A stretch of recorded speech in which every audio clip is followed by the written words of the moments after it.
दोस्तों, आज हम आपको बताएंगे कि माँ सरस्वती की कहानी और क्यों मिला भगवान ब्रह्मा को श्राप। हमारे मन में यह सवाल कई बार उठता है कि आखिर कैसे माँ सरस्वती की उत्पत्ति हुई। तो यहाँ जानिए इस कथा के पीछे का इतिहास। हिंदू धर्म में भगवान ब्रह्मा को संसार का रचनाकार माना गया है। संसार के समस्त जीव, पेड़ पौधे, मनुष्य उन्हीं की रचना है। अपनी रचना का बनाने के बाद भी भगवान ब्रह्मा अप्रसन्न थे।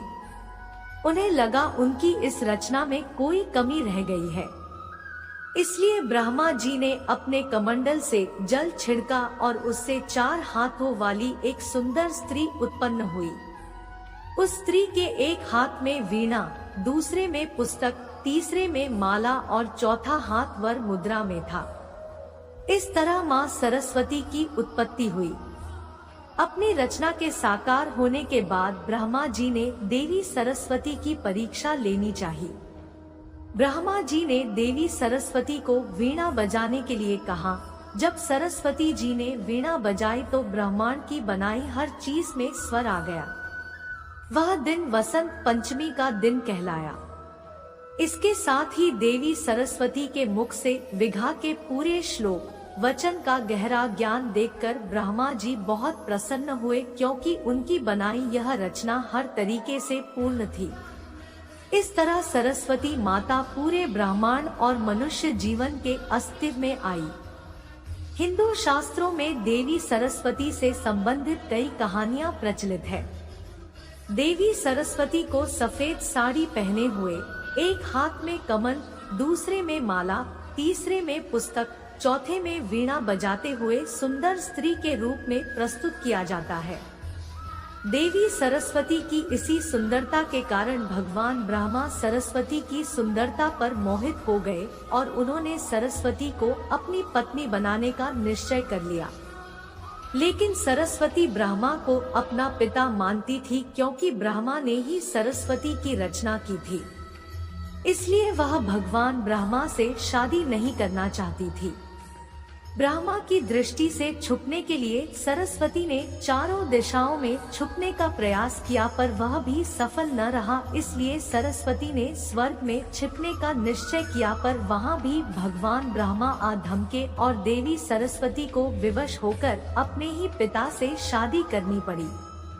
देवी सरस्वती और ब्रह्मा के मिलन से स्वयंभू नाम के बालक का जन्म हुआ, जो मानव जगत का चक्र आरंभ हुआ। आखिर क्यों मिला भगवान ब्रह्मा को श्राप?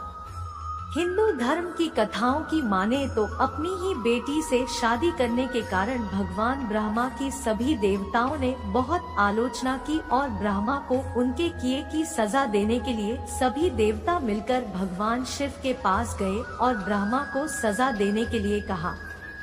भगवान शिव सभी देवताओं की बात सुनकर बहुत क्रोधित हुए, इसलिए शिव ने ब्रह्मा के 5वें सिर को उनके धड़ से अलग कर दिया। दूसरी कथा की माने तो भगवान ब्रह्मा का 5वां सिर हमेशा बुरी बातों से भरा रहता था, इसलिए शिव ने ऐसे सिर को खत्म करना ही उचित समझा। तीसरी कथा की माने तो भगवान ब्रह्मा की दूसरा शादी करने से देवी सरस्वती बहुत क्रोधित हुई और भगवान ब्रह्मा को श्राप दिया कि आपकी इस पृथ्वी पर कहीं भी पूजा नहीं होगी।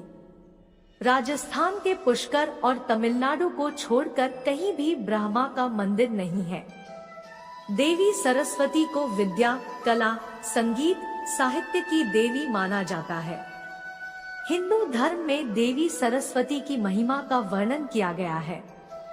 जो बच्चे विद्या, कला आदि क्षेत्रों में रुचि रखते हैं या इन क्षेत्रों में कुछ बड़ा हासिल करना चाहते हैं, उन विद्यार्थियों के लिए देवी सरस्वती की पूजा करना बहुत फायदेमंद साबित होता है।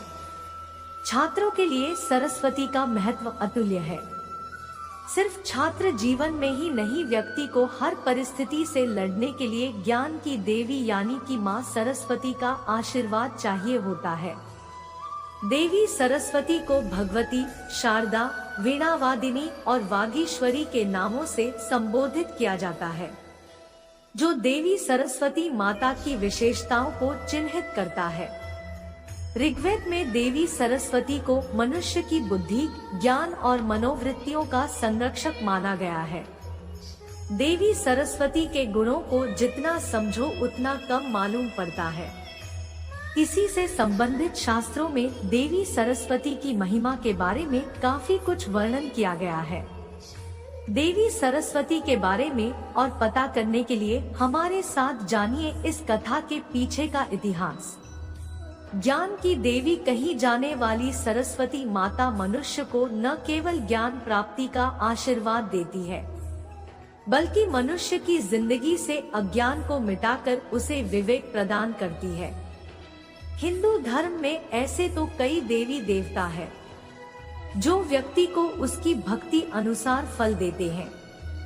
माँ लक्ष्मी की आराधना करने से धन की प्राप्ति होती है। शिव की आराधना करने से हर चिंता से मुक्ति की प्राप्ति होती है। लेकिन देवी सरस्वती की आराधना करने से ज्ञान, विवेक, बुद्धि, कला और विद्या की प्राप्ति होती है। दोस्तों, आपको हमारे वीडियो कैसे लगा कमेंट बॉक्स में जरूर बताएं। और ऐसे रोचक कथा जानने के लिए चैनल को सब्सक्राइब करिए।